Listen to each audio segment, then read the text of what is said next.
I do is win, win, win, no matter what. Got money on my mind, I can never get enough. And every time I step up in the building, everybody hands go up. And they stay there, and they stay there, and they stay there.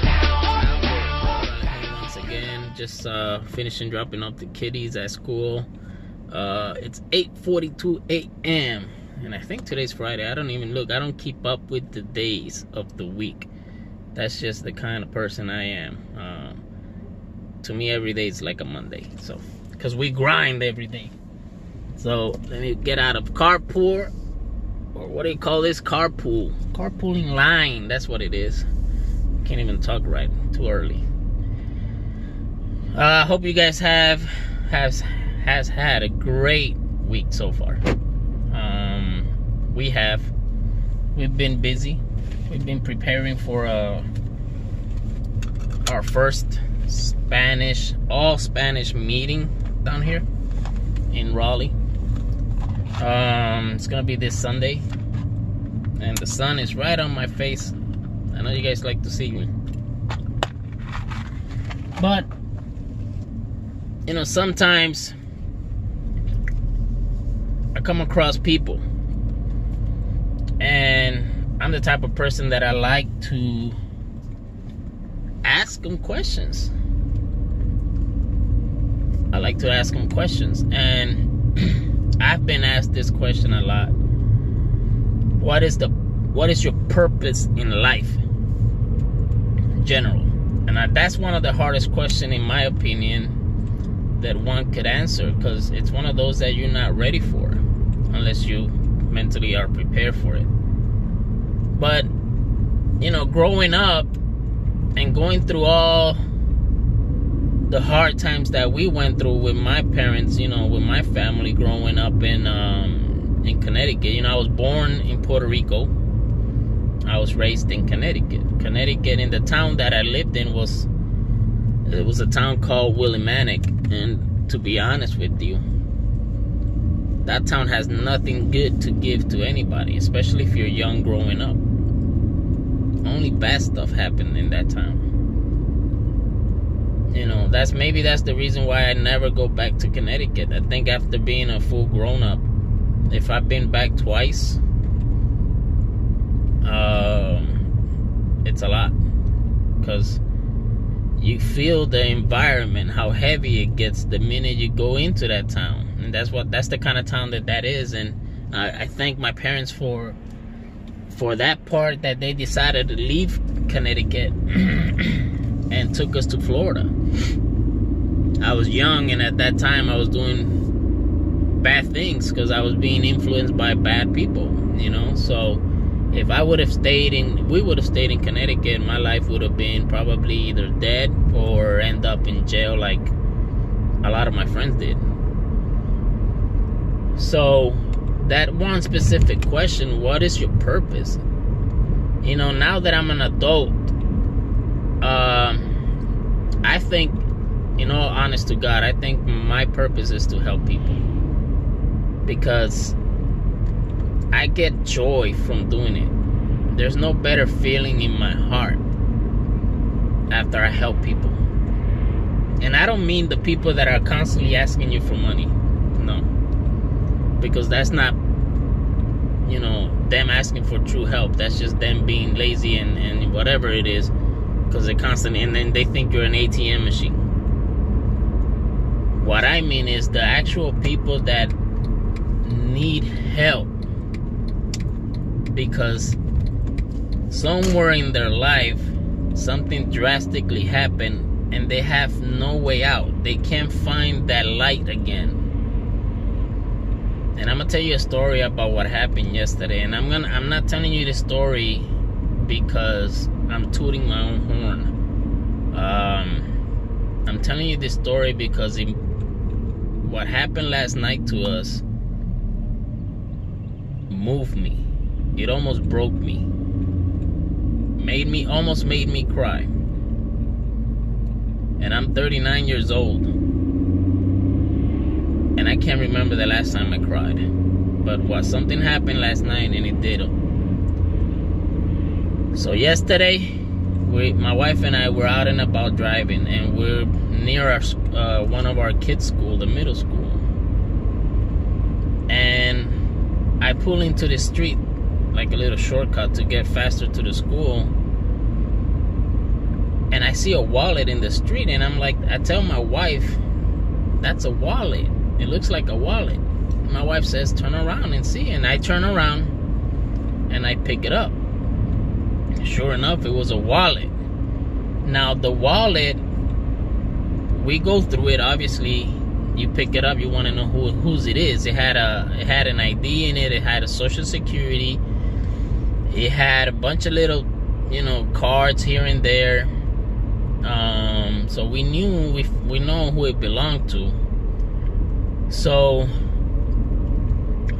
another thing that kind of bothers me is sometimes ignorant people. And I know ignorant people are always going to exist.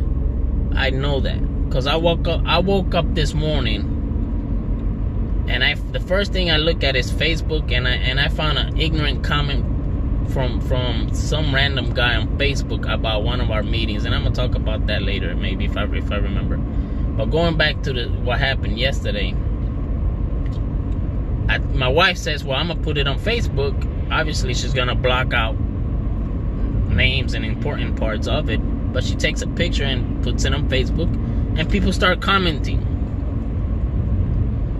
Some people start bashing my wife. Oh, that's too much information. Why are you doing it? My wife blocked most of the main. She had the guy's name and the picture, letting them know that we had his wallet.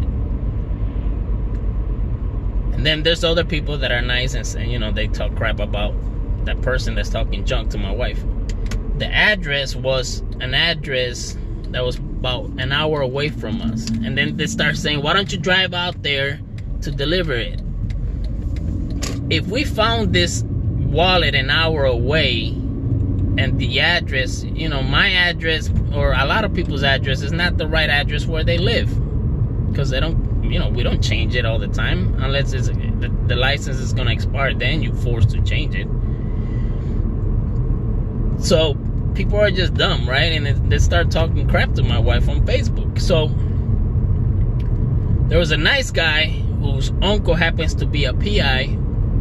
And right away, and now we're talking about a few hours, like an hour or two. Now this guy shows up in the Facebook, and right away, boom, we found him. My wife put our number out there. We get a phone call from this guy, the owner. So we asked this guy, hey, we found the wallet by the school. Just wondering what happened. He was like, well, we got robbed. And they took my wallet. It was an older black man. Like maybe in the mid-50s. So now, we're worried because, damn, Social Security and everything was laying in there. No credit cards. We didn't see no credit cards. There was no money.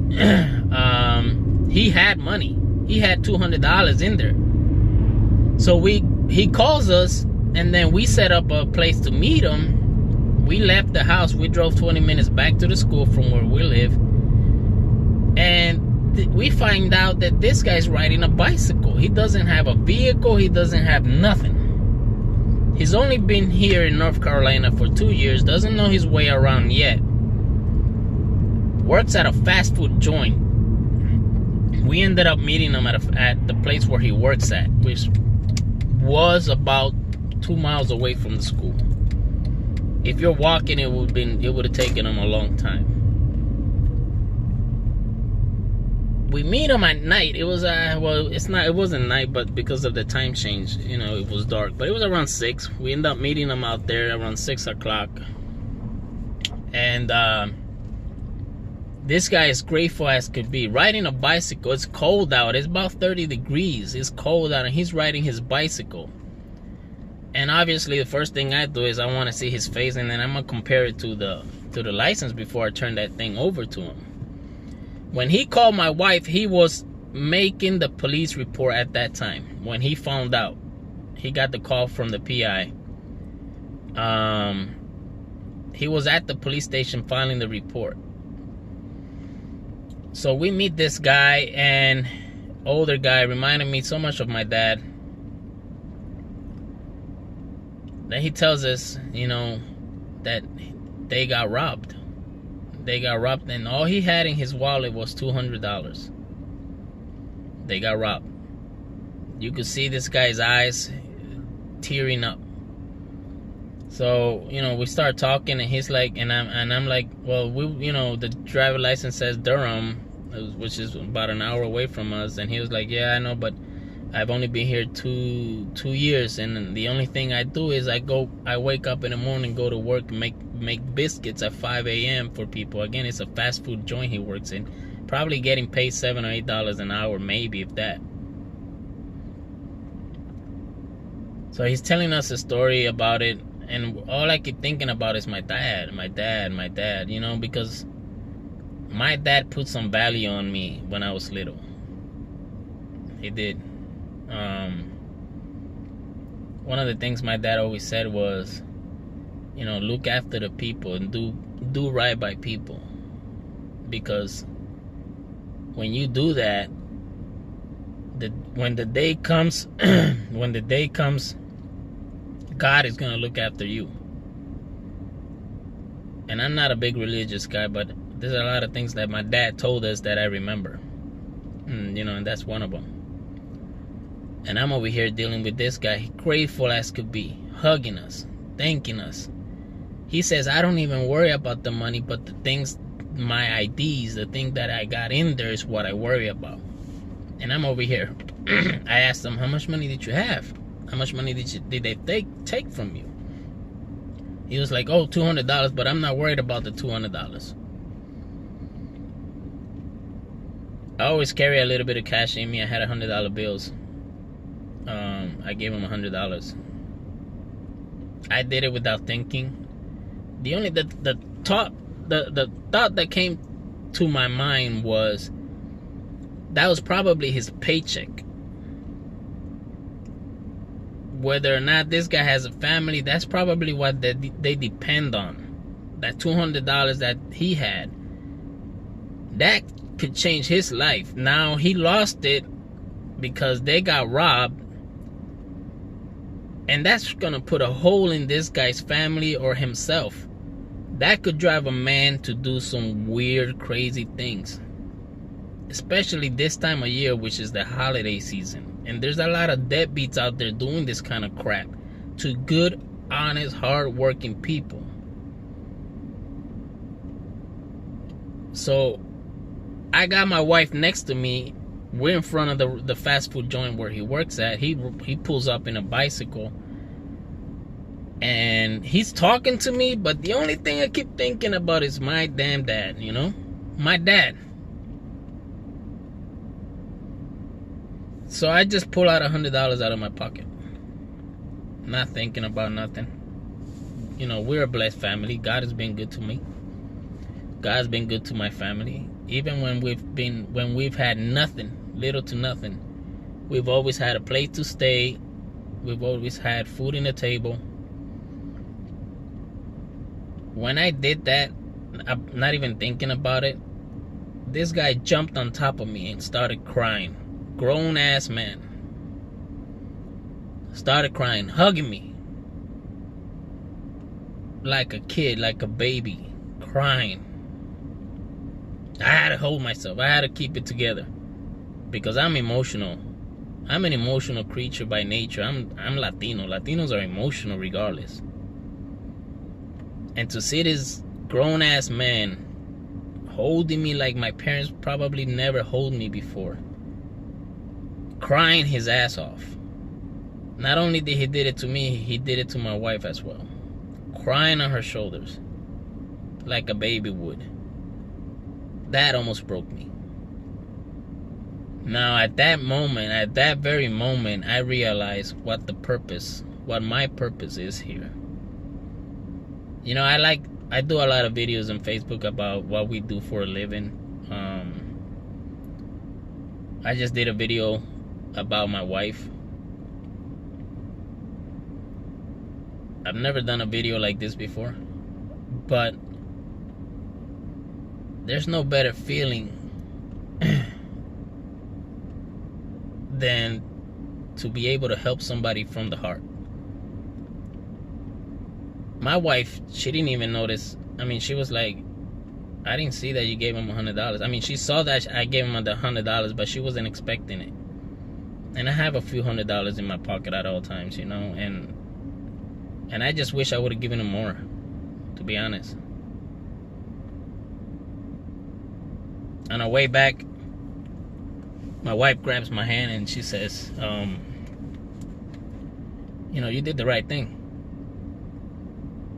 Regardless if this guy, he's a drunk, regardless if this guy, and I'm getting a little bit emotional right now, guys. Regardless if this guy is a drug addict, I don't give a shit. I'm gonna be honest with you. Now I see these guys holding up signs in the corners, you know, everywhere. You know, feed me this and this and that, and they all look young and they all got nice shoes. I don't feel bad for people like that. I'm gonna be dead honest, and I'm gonna keep it real. And you guys that know me and follow me, I always say this about my business. We keep it real in real estate, and I'm just doing it right now because I always keep it real. I pay no mind to people like that, because those people are strong enough, young enough where they could go out there and get a job, and all they're doing is out hustling somebody, and that's a business itself. And I know this. Times are not like they were when I was growing up, where you would see a bum or somebody that's having a hard time asking for money, a beggar or whatever you call them, and it was legit. Nowadays, it's a business. Because we see full families every day in the same corner. Need gas, can't get home, car broke down, blah, blah, blah. Then you go to another corner and you see other people, young people, asking for money. And then where I get more frustrated is when they have those signs that says U.S. veteran. Those are people that pisses me off. They use that cheap excuse to make people feel sorry for them. I bet you damn money they're not no U.S. veteran. They're just doing that because that's a business. That's the way to draw them in. But what happened to me yesterday, what happened to us, that was different. So, coming out of the restaurant, this dude, some old guy, and I guess he saw me handing over the money. He gets in his car. He was parked next to me. Comes back with like $3, and he's like, does he need a handout? He gives him $3, and I'm like, no. He doesn't need a handout. He got robbed. This dude just got robbed. And they threw his crap all the way across, 2-3 miles away from him. So on the way back home, my wife grabs my hand and says, you did a good thing, Albert. And I just wanted to break down crying. Because I get pissed off, especially this time of year. Come on, guys. Y'all don't need to be doing that. You know, this guy works at a fast food joint. He's probably mid-50s, working at a fast food joint, making $7-8 an hour. And you're gonna rob him? I mean, I know you're a lowlife and you're a deadbeat, but Jesus Christ, man. What is this world coming to?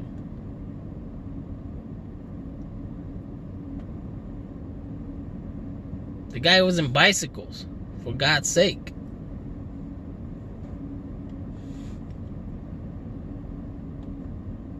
I had another incident like that a while back. We went on vacation in Florida.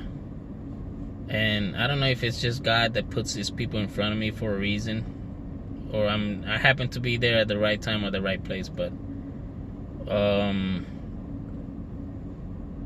we're out eating at a fast food joint in Florida. It was a Crystals. I remember because I love Crystals and my wife loves Crystals. It's like a White Castle, but in Florida they're Crystals. And we're on vacation, the family right there eating. We see this bum. I mean, I'm just gonna call it like I see it. I don't know the proper term to call it, but I just call him bum. That's what we call him. Had a shopping cart full of crap, cleaning the parking lot of this restaurant. Why is he cleaning the parking lot of this restaurant when they don't pay him? But that's how this guy was. He was actually picking up the trash around the parking lot of this restaurant. And I asked the manager, because I get up, I'm over here online looking outside the window at this guy for like 5 minutes. All bearded up, old guy, pushing a cart, picking up. And I asked the manager, is he getting paid to do that? And she said, no, he hangs around here. He sleeps behind a dumpster or somewhere and just does that. And probably goes through the garbage looking for leftover food and whatnot. So my kids then, they're like, Dad, you need to help him. I already know I gotta help him. They're like, Dad, you need to help him. And I asked my kids, I said, what do you want me to do? And they're like, well, get him food. Give him money, get him food. Now, I think this guy was hungry, because I just kept following him. I was eating, and I just kept following. I couldn't even talk to my wife because we were just focused on what he was doing. And it looked like this guy was hungry. So we finished eating, and I'm gonna go outside. We get outside, and he's right there by the door, sitting down next to the entrance door. So I go right next to him and I say, hey bud, how are you? And then I start talking to him. And I said, let me ask you a question. Are you hungry? And he was like, yeah, I'm hungry. I said, when was the last time you ate something? He was like, it's been a few days. I had some leftover stuff in the car, but there was no way in hell I was gonna give him my leftover crap, because to me that's disrespectful. Why does he deserve leftover? So what do I do? I go inside and I ask him, what do you want? He said, I want some hot chilies. He said, I want this. I said, what do you want to drink? He said, I want a Coke.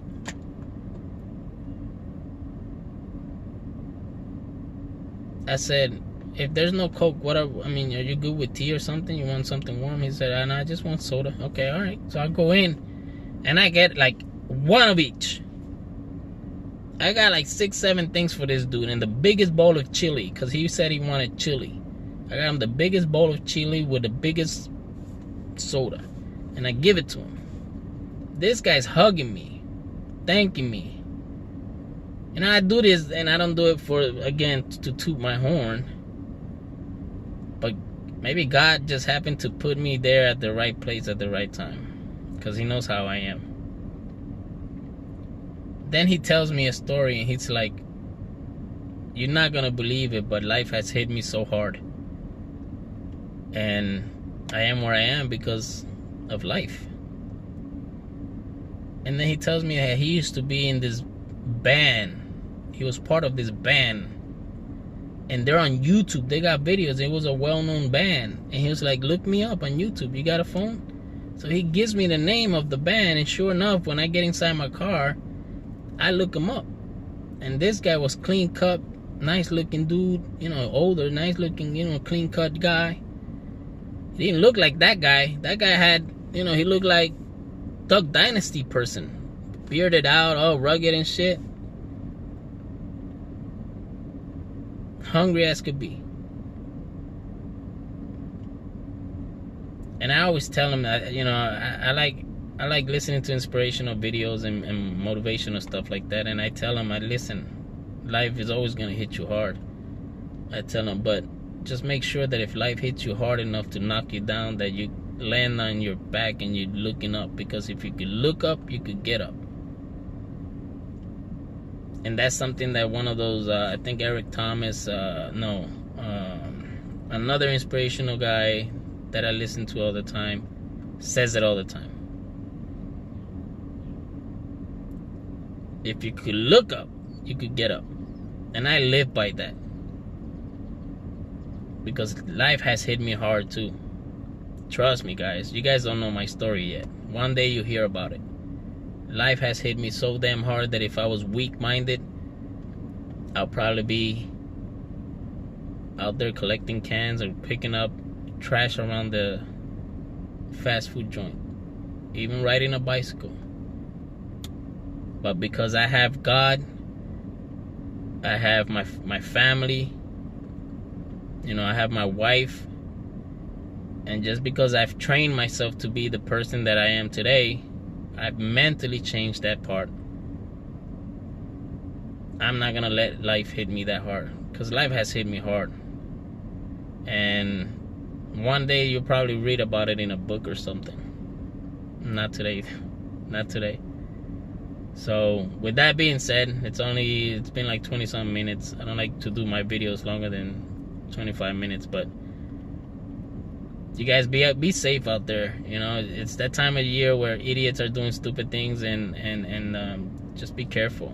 You know, if you have a few $100s or money in your pocket, just be very careful of your surrounding. Especially if you're a woman and you're by yourself, okay? There's I guess the popular thing right here in North Carolina lately is young girls getting kidnapped. You know, a few weeks ago, one was kidnapped. She was like 13 years old, ended up dead. Another one showed up again on Facebook, all about the same size, nice looking, you know, teenager kids or whatever. There's just stupid people out there, you know. Those are family, those are kids. I got a daughter, you know. So, you know, this ain't one of those real estate videos, not today, but I just wanted to throw that out there because what happened to us yesterday, and the fact that people, when you're still trying to do something nice, they still talk shit. So I wake up this morning and I'm promoting on Facebook that we're doing a meeting to teach real estate, that anybody that's ever wanted to learn real estate has the chance to go to this free meeting and learn something. And then there's this one idiot, because I misspelled a word. He says, how are you gonna teach real estate when you don't even know how to write? What the So this girl writes a comment, and she's like defending me. I can't remember exactly what she wrote, but she's, you know, she's hating on him. And I wake up and I write something like, you know, it's okay. That's just the way his mindset is set. He's worried more about if I could write, or if if all my words are spelled correctly, versus worrying about being financial free or learning something new. That's just the way his mindset is, and that's what I wrote.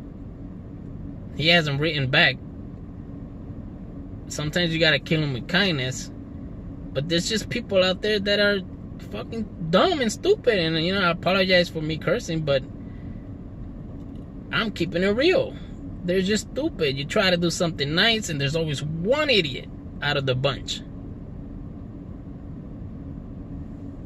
But again, that's just the mindset, right? That's just the way he is.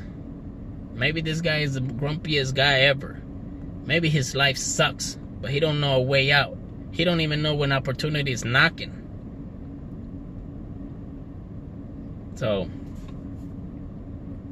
it's funny. It's just funny, you know. I don't care. I don't pay attention. You know, I'm gonna kill him with kindness. It probably hurts him more. Maybe because I'm a minority. I don't know what this guy's problem is. Maybe because I'm a minority and I'm talking about teaching people real estate. Maybe this guy, he's worked all his life slavery and he ain't got nothing to fall back on. Maybe he's hurt. Maybe he don't like minority people. Maybe he don't like Latinos. Maybe he's one of those racist people. I don't know. It is what it is, but I'm going to keep doing me. Makes me feel good to do a good deed. Once in a while, it don't come across that often, but once in a while when it does, and you do it from the heart, I know God is gonna take and look after me, take care of me and look after me. I know that for sure, because He's always done it. He's always been there. Even when I've had my darkest hours, and I've had plenty of those. I've been divorced twice. I've been through hell and back. You want to talk about pain? I know pain. I've known pain.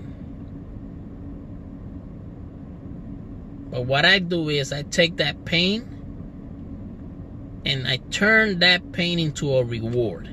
That's what I do. I take that pain and I turn it into a reward. You're already going through pain. So just do something, turn it into something positive. Turn it into a reward. How do you do that? How do I do that?